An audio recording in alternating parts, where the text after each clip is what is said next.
Good morning बच्चों। कल हम लोगों ने अपराजिता पाठ के 2 पैराग्राफ पढ़े थे। आप लोगों को समझ में आया? अब आगे के पैराग्राफ मैं आज समझाने जा रही हूँ। अपनी पुस्तक में ध्यान से देखिएगा। धीरे धीरे मेरा उससे परिचय हुआ। ये पहले हम आज स्टार्ट करने से पहले पहली स्टोरी बता देते हैं कि हम लोगों ने ऐसे क्या पढ़ा था, क्योंकि ये कंटिन्यू तभी होगा जब पहले का हम जाने रहेंगे। तो पहले वही अपराजिता, एक बालिका के बारे में, अपंग बालिका के बारे में बताया गया है कि लेखिका देखती हैं कि एक विधाता ने उसके शरीर के अंग को छीन लिया है और वो उनके घर के पास में रहती है। उसको आते जाते गाड़ी से उतरते व्हील चेयर से देखती हैं, और उसके उसके बाद क्या होता है उसको आज हम लोग पढ़ेंगे। धीरे धीरे मेरा उससे परिचय हुआ, कहानी सुनी तो दंग रह गई। नियत के प्रत्येक कठोर आघात को अति अमानवीय धैर्य एवं साहस से झेलती वह बित्ते भर की लड़की मुझे किसी देवंगना से कम नहीं लगी। धीरे धीरे मेरा उससे परिचय हुआ, यानी धीरे धीरे लेखिका का बातचीत उससे हुआ। कहानी सुनी तो दंग रह गई, यानी किसी से हम मिलते जुलते हैं, धीरे धीरे अपने बारे में बताता है, वैसे उसने अपने बारे में बताया तो लेखिका सुन के दंग रह गई, मतलब आश्चर्यचकित रह गई।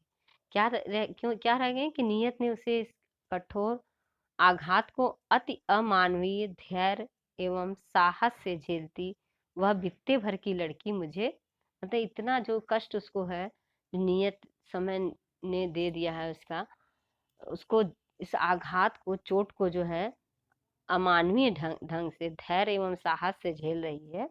वह छोटी सी लड़की, वह किसी देवांगना, मतलब देव यानी ईश्वर से कम नहीं। मैं चाहती हूँ कि मेरी पंक्तियों को उदास आंखों वाला वह गोरा, उजले वस्त्रों से सज्जित लखनऊ का मेघावी युवक भी पढ़े। मैं चाहती हूँ कि मेरी पंक्तियों को उदास आंखों वाला वह गोरा, उजले वस्त्रों से सज्जित लखनऊ का मेघावी युवक भी पढ़े, जिसे मैंने कुछ माह पूर्व अपनी बहन के यहाँ देखा था। अब लेखिका कोई ऐसे व्यक्तित्व से मिली थी जिसका आपको परिचय दे रही हैं कि उजले वस्त्र वाला सज्जित जो है लखनऊ का कोई मेघावी युवक था। तो लेखिका बोल रही है कि मैं चाह रही हूँ कि वह उससे कुछ, जिससे मैंने कुछ माह पूर्व मिला था, बहन के यहाँ मिली थी, और उससे मैं चाहती हूँ कि इससे मिलवाऊं। आईएएस की परीक्षा देने इलाहाबाद गया। लौटते समय किसी स्टेशन पर चाय लेने उतरा कि गाड़ी चल पड़ी। चलती ट्रेन में हाथ के कुल्हड़ सहित चढ़ने के प्रयास में गिरा और पहिए के नीचे हाथ पड़ गया। प्राण तो बच गए पर दायां हाथ चला गया। जिस युवक की बात कर रही हैं उसके बारे में बता रही कि वो आईएएस की परीक्षा देने के लिए इलाहाबाद गया था, और लौटते समय क्या है, उसने स्टेशन पर चाय लेने के लिए उतरा और तब तक गाड़ी चल दी। जब गाड़ी चलती हुई गाड़ी में चढ़ते समय वो क्या हुआ, गिर गया। उसके प्राण तो बच गए, यानी उसको ऐसा नहीं हुआ कि वो दब गया, उसकी मृत्यु हो गई, उसके प्राण बच गए, लेकिन उसका क्या हुआ, उसका एक हाथ जो है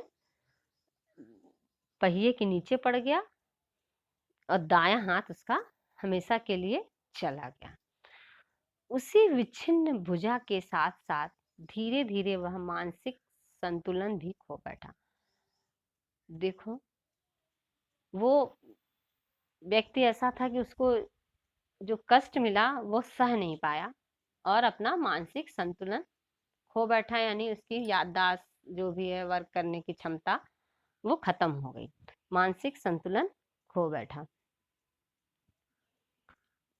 धीरे धीरे उसने मानसिक संतुलन अपना खो बैठा। पहले दुख भुलाने के लिए नशे की गोलियां खाने लगा, और अब नूर मंजिल की शरण गही है।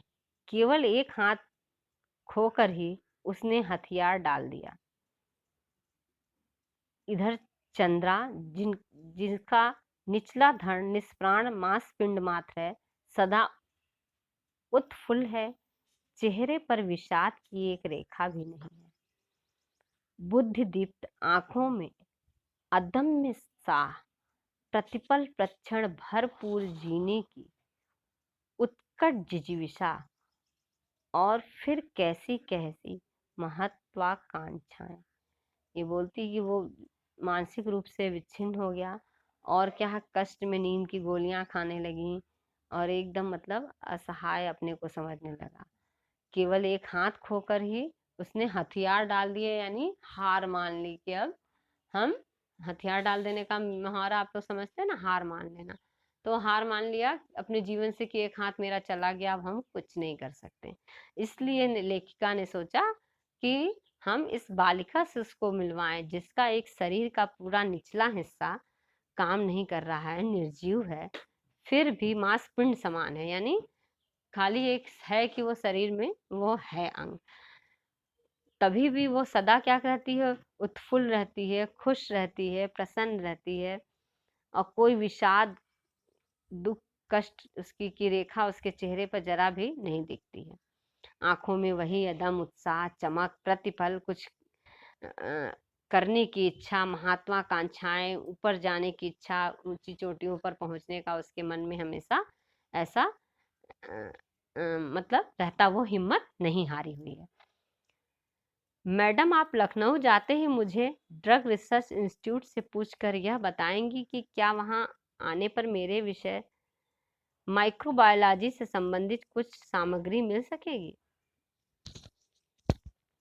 वो बोलती है लेखिका से कि मैडम, आप लखनऊ जाते ही मुझे जो ड्रग रिसर्च, वो रिसर्च कर रही थी, रिसर्च इंस्टीट्यूट से पूछकर बताएंगी कि क्या जो है मैं माइक्रोबायोलॉजी से जो कुछ सामग्री मिल सकेगी, इससे संबंधित कुछ सामग्री जो रिसर्च कर रही थी उससे रिलेटेड। मैडम, आप कह रही थी कि आपके दामाद हवाई के ईस्ट वेस्ट सेंटर में है, क्या आप उन्हें मेरा बायोडाटा भेजकर पूछ सकेंगे कि मुझे वहां की कोई फेलोशिप मिल सकती है। देखिए उत्साह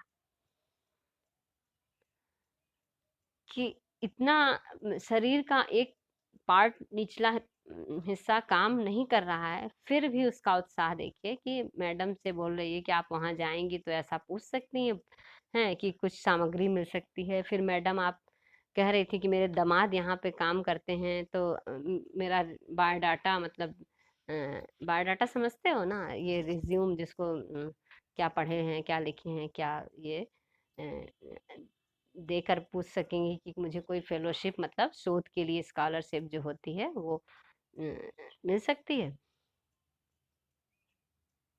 अभी यहाँ कभी सामान सी हड्डी टूटने पर या पैर में मोच आ जाने पर ही प्राण ऐसे कंठगत हो जाते हैं कि जैसे विपत्ति का आकाश ही सिर पर टूट पड़ा है।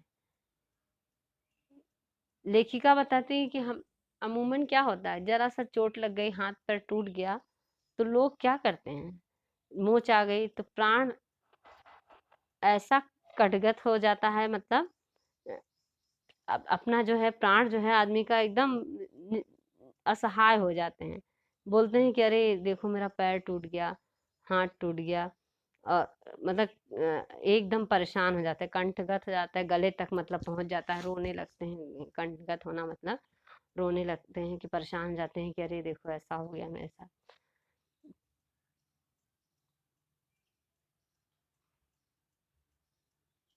लेकिन और इधर यह लड़की है कि पूरा निचला धड़ सुन्न है, फिर भी बोटी बोटी फड़क रही है। ऊंची नौकरी की एक ही नीरस करवट में उसकी प्रतिभा निरंतर डूबती जा रही है। आजकल वह आईआईटी मद्रास में काम कर रही है। उसके बारे में बता रही हैं लेखिका कि यहाँ एक सामान से हड्डी टूटने में ऐसा है, लेकिन उसका निचला धड़ शून्य है, फिर भी एक एक अंग फड़क रहा है, कि मतलब ऊंची नौकरी की एक नीरस करवट में उसकी प्रतिभा निरंतर, मतलब वो प्रतिभा निरंतर डूबती जा रही है, यानी वो उसकी महत्वाकांक्षा बहुत है कि अच्छा नौकरी मिले, अच्छा ये काम करें, उसके लिए वो परेशान है। आजकल वह आईआईटी मद्रास में काम कर रही है। लेखिका उसका परिचय देती है कि इस समय वो जिस बालिका के बारे में बता रही थी, आजकल वह आईआईटी मद्रास में है। जन्म के 18वें महीने में ही जिसकी गर्दन से नीचे का पूरा शरीर पोलियो से निर्जीव कर दिया हो, उससे किस अद्भुत साहस से नियत को अंगूठा दिखा अपनी थीसिस डॉक्टरेट ली होगी। इस बच्ची का जन्म के 8वें महीने ही पोलियो से पूरा शरीर जो है, उसका नीचे का शरीर जो है पोलियो से निर्जीव कर दिया, और उसकी तब भी उसके कोई साहस में, उसके उत्साह में कोई कमी नहीं आई। वो नियत जो उसका जो परेशानी, उसके नियत मतलब क्या होता है कि जो ईश्वर ने उसको जो इस समय कष्ट समय पे दिया है, उसको अंगूठा दिखाकर और अपनी थीसिस जो है डॉक्टरेट जो है ली होगी कि इतना हमें कष्ट दिए, तो ऐसा नहीं कि हमारा शरीर नहीं काम कर रहा तो मैं किसी काम की नहीं हूँ। उसने अपना वर्क कंप्लीट करके थीसिस पूरी की, यानी डॉक्टर की उपाधि ली। Thank you.